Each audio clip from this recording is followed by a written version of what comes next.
What a Facebook, YouTube, Twitter, Facebook, SoundCloud, SoundClick, which I'm doing too. On a Saturday morning, Instagram, the gram. I'll be on the gram. I'll be on the gram. So, Colin Kaepernick, his protest has been um, an ongoing thing, and there were reporters who were saying, "Oh, it's just a fad, or it's gonna burn out. He's just doing this for attention. uh, you know, it's whatever. It'll go away. You know, just give it a couple weeks. It'll be gone." It's like, for one, Colin Kaepernick doesn't need the attention. Even though he's a second string quarterback right now, he's still worth $61 million. And you're not even close to being worth that. Two, he's Colin Kaepernick. And all of his jerseys are sold out. Okay, you have no merchandise and nobody cares about, anything you wear. Uh, Three, it did not burn out. What Colin Kaepernick did, his silent protest in front of everyone, not only did it spark debate, it sparked the nation,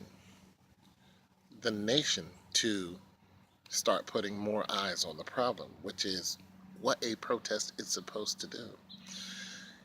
And you had players coming out against him, coming out for him. And what's really surprising is how many players came out against him. Black, white, whatever. Start talking about the flag. And none of those players were educated on what Stephen A. Smith came out and said. He talked about how in 2009, the military, the government paid the National Football League, and the military paid the National Football League 5 point whatever $million to have the players come out during the national anthem. Other than that, the players did not do that. They stayed in the locker room. And guess what they were doing in the locker room? They were sitting down. And nobody had anything to say. It just lets you know how traditional we are, and how tradition can really separate you from the truth. It's just like going to church. Nothing wrong with going to church. But when church is just a tradition and there's no truth in it, then you're not doing God's work. You're just traditionally going to the same place at the same time as everyone else and just sitting there and doing whatever and then going home. Is nothing to do with God. It's all you. And it just shows you what tradition that the military and the government started and how people got soaked into it. And they didn't even know that it wasn't like that all the time. They didn't even bother to do the research. They just came out and started speaking out against him. And I think it's wrong, and I think it's an embarrassment. He should move to another country and all this other stuff. And it's like, then Tommy Lorena, her fat mouth, with her no ass, having ass, and she has no ass. And,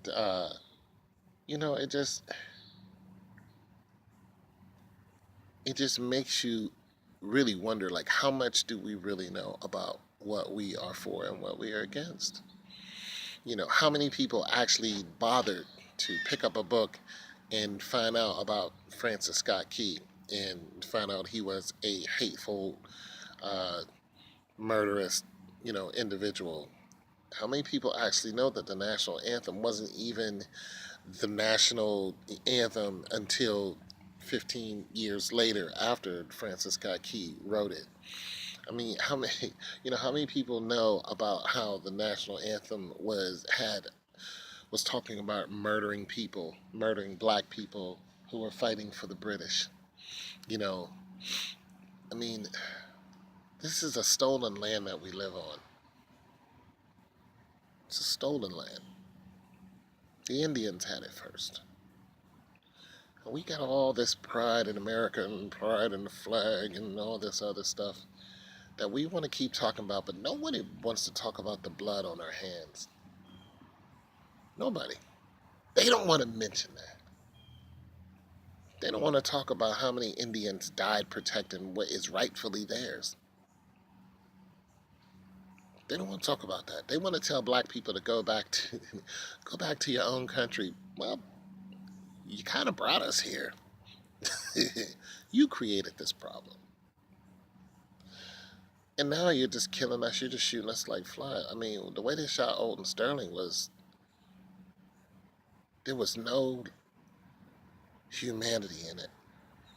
And now they just gunned down a few more people. They just got that woman just gunned down a man, and now she wants us to listen to her side of the story. Lady, I hope a rock falls on you, a big one, and it stays there. I. What's really crazy is the more police shootings that are happening, the more black people dying, the more we prove Colin Kaepernick's protest correct. So all you knuckleheads talking about Colin Kaepernick and how he's un-American, you have no idea what American really is. For one, none of you are Indian. Two, this land was not called America when you white people came over here. It's called something else. You called it the New World.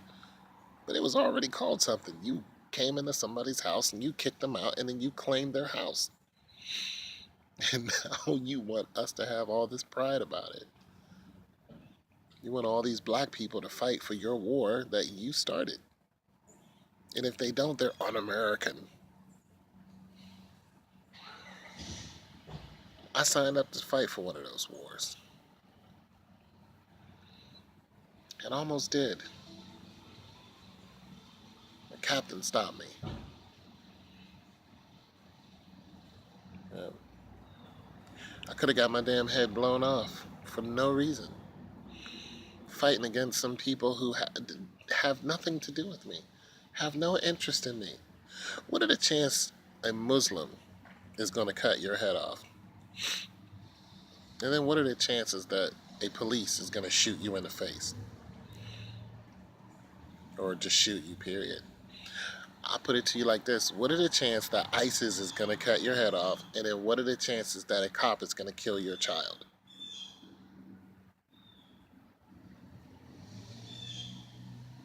For all you people who hate Colin Kaepernick and his protest. Hmm?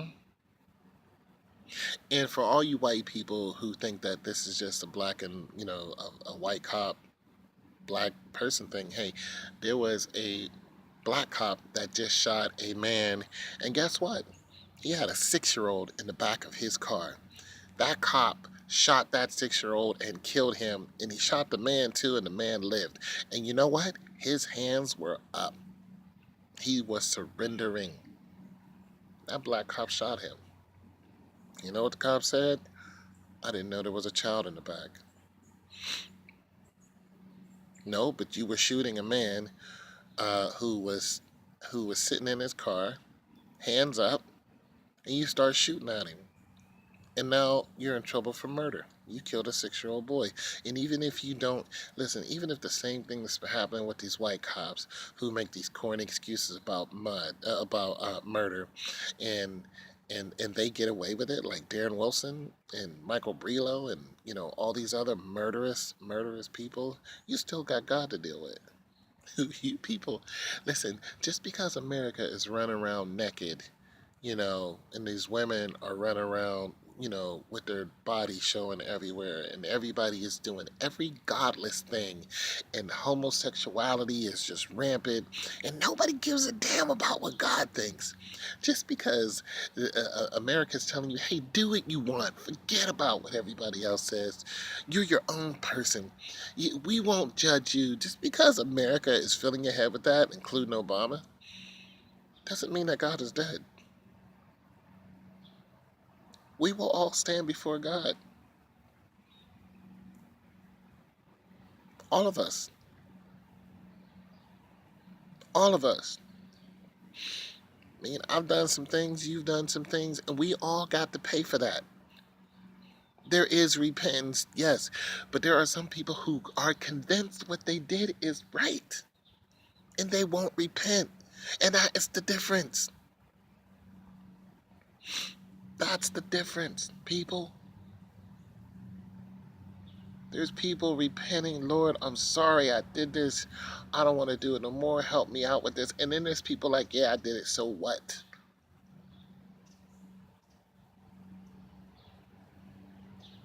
There's blood on your hands. And when you or you won't stand before God, but when you go before God, of course, you're going to be on your face because he says every knee will bow and every tongue will confess. So I'd let you know exactly where you're going to be. There's not going to be any judges, any fancy lawyers, a bunch of people who are behind you. It's not going to be a black and white thing. It's going to be you against the God of glory and all of his angels. He's going to look at your story along with everybody else because what you do in the dark will come to the light. He's going to say, well, you did this.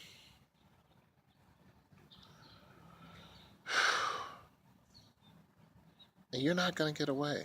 And neither will I if I don't repent. Murder. Thou shalt not commit murder.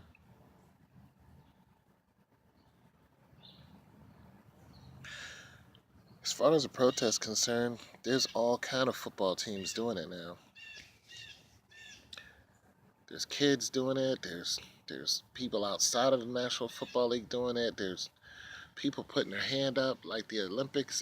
Tommy and them did in the Olympics. It's not just a fad. Hell, I even protested now because he's right. Richard Sherman spoke out against it. LeBron James is scared as hell that his child is not going to come home to him when he starts driving. LeBron, guess what? You don't have to wait till he starts driving because Tamir Rice was, what, 12? They just shot a 13-year-old boy out here and killed him where I live. You don't have to wait till he starts driving. They killed a 5-year-old little girl in California. They killed an 8-year-old girl in Detroit. They threw one of them incendiary bombs on her and tried to light the whole house up, and then they barged in the house, and when she jumped up, they shot her right through the neck.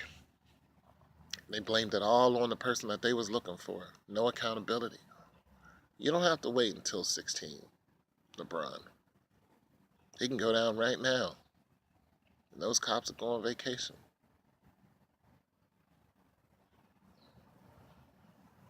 But they will face God. They will face the fire. And he will crush them. All of you. You have no idea. Not one. But you will.